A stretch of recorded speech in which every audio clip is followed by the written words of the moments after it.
সেই জায়গা থেকে কিছুটা বিলম্ব হলেও আমরা আমাদের জায়গা থেকে মনে করি যে বিগত 16 বছরে মানুষ কিভাবে আসলে অন্যায়, অত্যাচার, নিপীড়নের শিকার হয়েছে এবং কোন ঘটনাগুলোর প্রেক্ষাপটে এই অভ্যুত্থানটি সংগঠিত হয়েছে। মানুষ জীবনের মায়া না করে, রক্তের মায়া না করে, পরিবারের মায়া না করে রাজপথে নেমেছে এবং খুনি হাসিনার পতন হয়েছে। এই প্রেক্ষাপটগুলো এবং এই যে মানুষ রাজপথে নেমেছে, মানুষ রাজপথে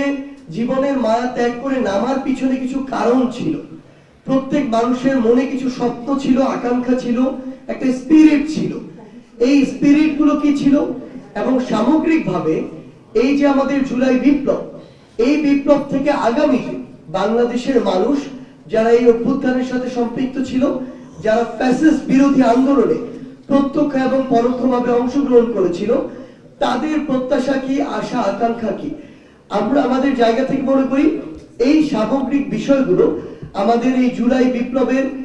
সামগ্রিক বিষয়গুলো একটি ঘোষণাপত্রে লিখিতভাবে লিপিবদ্ধ থাকা প্রয়োজন। আমরা আমাদের জায়গা থেকে মনে করি এই ঘোষণাটি আমাদের সামগ্রিকভাবে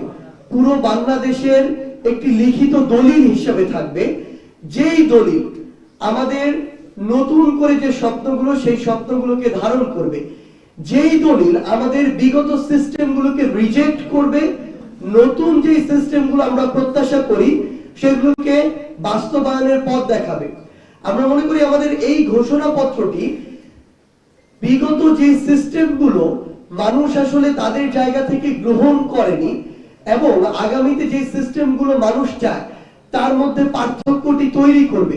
এবং আগামীতেও বাংলাদেশের মানুষের দায়িত্ব যারা ভোটের মাধ্যমে গ্রহণ করবে তাদের ক্ষেত্রেও এটি একটি নির্দেশিকা হিসেবে থাকবে যে কোন বিষয়গুলোর প্রেক্ষাপটে এই 24-এর বিপ্লবটি হয়েছে, কোন বিষয়টির প্রেক্ষাপটে এই 24-এর বিপ্লবের পরবর্তী নতুন আশা আকাঙ্ক্ষাগুলো তৈরি হয়েছে